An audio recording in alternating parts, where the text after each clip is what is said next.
اور ہم غلاموں کی جیسی زندگی گزارنے پر مجبور ہو جاتے ہیں۔ ہم شدید بوریت کا شکار ہوتے ہیں اور ہمارے پاس کہنے کے لیے کچھ نہیں ہوتا۔ اگر ہمارے پاس کہنے کے لیے کچھ ہو بھی تو ہم اپنی بات نہیں کہہ سکتے۔ ہم اپنی یونیک اور مستند زندگی نہیں گزار سکتے ہیں۔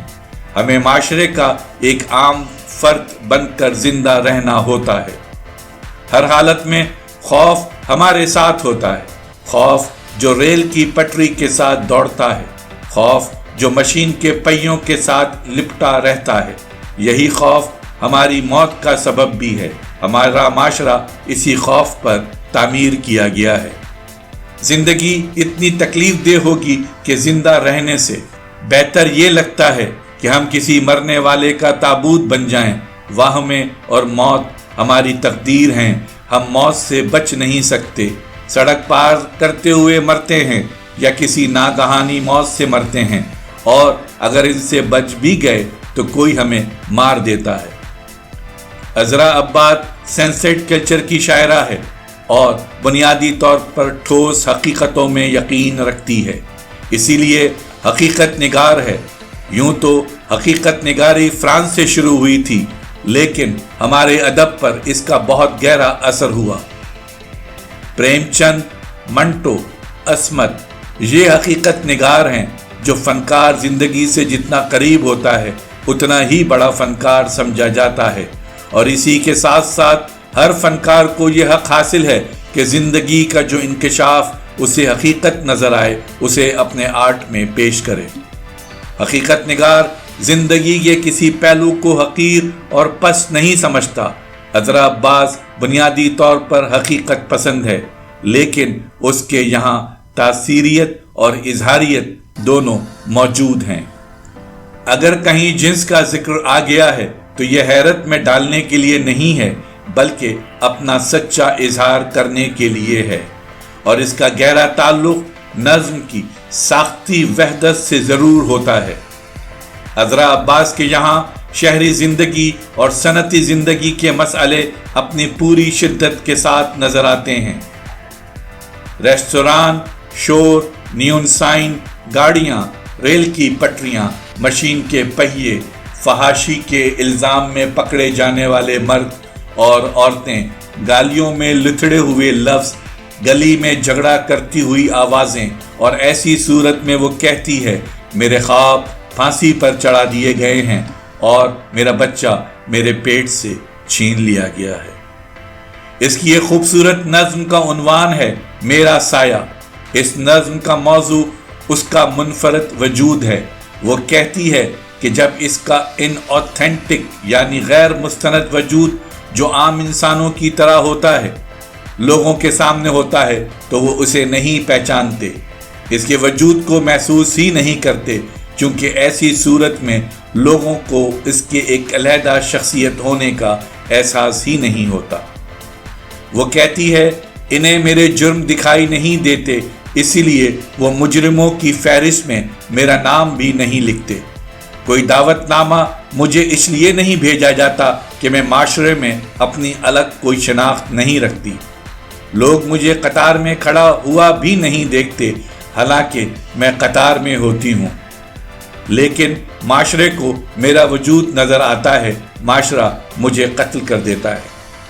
ایک اور نظم بہت خوبصورت ہے، اس کا عنوان ہے میز پر رکھے ہاتھ۔ احساس اور اظہار کی شدت نے اس نظم کو بہت خوبصورت بنا دیا ہے۔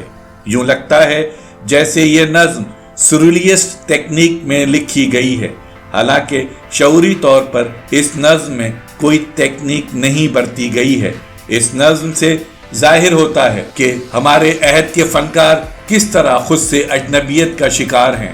یہی نہیں بلکہ اس سے بھی زیادہ گہری باتیں اس سے آشکار ہوتی ہیں۔ کرب اور بے بسی کا اس سے زیادہ بڑا اظہار مشکل ہے۔ فنکار کی حیثیت سے عذرا عباس کا مسئلہ اپنی ذات کا اظہار ہے، لیکن اہم بات یہ ہے کہ وہ صرف اپنی ذاتی الجھنوں، ذاتی مسائل کو اہمیت نہیں دیتی، بلکہ اس کی روح کا بنیادی مسئلہ استحصال، ظلم اور افلاس کے خلاف جنگ ہے۔ یہی عذرا عباس کی روح کی عظمت بھی ہے کہ اسے انسان سے پیار ہے۔ وہ کہتی ہے کہ اگر مجھے ایک اور زندگی مل جائے تو میں ایک پرندے کی طرح پانیوں سے ٹکراتی ہوئی آنکھ سے اوجھل ہو جاؤں، ایک ایسے درخت کی طرح جو ساری عمر دھوپ اور چھاؤں کا مزہ لیتا ہے، ایک ایسے بنجارے کی طرح جو پہاڑوں اور میدانوں کو اپنے قدموں کی دھول میں سمیٹ لیتا ہے، کسی ایسی رقاصہ کی طرح جو اپنے دل کا بوجھ اپنے جسم پر ڈال دیتی ہے، کسی ایسی جنگ میں شریک ہو کر جو بھوک اور نفرت کے خلاف لڑی جا رہی ہو ماری جاؤں، یہی اس کا آخری خواب ہے۔ لیکن جو تجربے اس کی روح کو ہوئے ہیں وہی اس نے اپنی نظموں میں لکھے ہیں۔ وہ واقعات نہیں لکھے جو صرف ذہن میں رونما ہوتے ہیں، اسی لیے اس کے بیان میں احساس کی شدت کے باعث تشبیہیں اور استعارے نظر آتے ہیں۔ دراصل ان نظموں میں عذرا نے وہ تجربے لکھے ہیں جو اس کی روح اور جسم دونوں نے محسوس کیے ہیں۔ یہ نظمیں عذرا عباس کی خواہشات، اس کے ایسپریشن اور اس کی جد و جہد کا ریکارڈ ہیں، یعنی ذات کے سب سے گہرے اور عمیق تجربات کا ریکارڈ۔ ہاں، اس میں روحانی اور مابعد الطبیعتی نوعیت کے تجربے شامل نہیں ہیں، لیکن ایک سچی روح کی گہرائیوں سے ہر قسم کے تجربات برآمد ہو سکتے ہیں۔ لارنس کہتا ہے، نئی باتیں انسان سے اس طرح برآمد ہونا چاہتی ہیں جس طرح پودوں سے کوپلیں پھوٹتی ہیں۔ ہر وہ شخص جو انفرادیت رکھتا ہے، سچی فردیت رکھتا ہے، نہ صرف یہ جاننا چاہتا ہے کہ خود اس کے اطراف کیا ہو رہا ہے، بلکہ یہ بھی جاننا چاہتا ہے کہ خود اس کی روح میں کیا ہو رہا ہے، اس کے باطن میں کیا واقعات رونما ہو رہے ہیں۔ اسی لیے آرٹ میں شعور کا اظہار بھی اہم ہوتا ہے۔ اس شعور کو ترک نہیں کرنا چاہیے، یہ ہماری زندگی کا اہم حصہ ہے۔ یہ کسی نظریے کی تبلیغ نہیں ہے، بلکہ یہ ایک باشعور شخصیت کی جد و جہد کا حصہ ہے۔ ہم ایک بحرانی دور سے گزر رہے ہیں۔ آدمی شدت سے زندہ ہے، وہ دراصل اپنے آپ سے پیکار میں ہے۔ جو لوگ کسی نئے احساس، کسی نئے جذبے، کسی نئے خیال کا اظہار کرتے ہیں وہ زندہ رہتے ہیں، اور وہ لوگ جو کسی پرانے خیال پر جم جاتے ہیں وہ اس وقت مر جاتے ہیں جب نئی زندگی طلوع ہوتی ہے اور ان میں ظہور نہیں کرتی۔ اسی لیے ہمیں چاہیے کہ ہم ایک دوسرے سے اپنا اظہار کرتے رہیں۔ عذرا عباس نے اپنی نظموں میں نئے احساس اور نئے خیال کا اظہار کیا ہے۔ وہ کسی پرانے خیال سے لپٹی ہوئی نہیں ہے، اسی لیے نئی زندگی اس میں طلوع ہو رہی ہے۔ اس کی یہ نظمیں ہمارے ادب میں اس طرح آئی ہیں جس طرح پودے میں کونپلیں آتی ہیں۔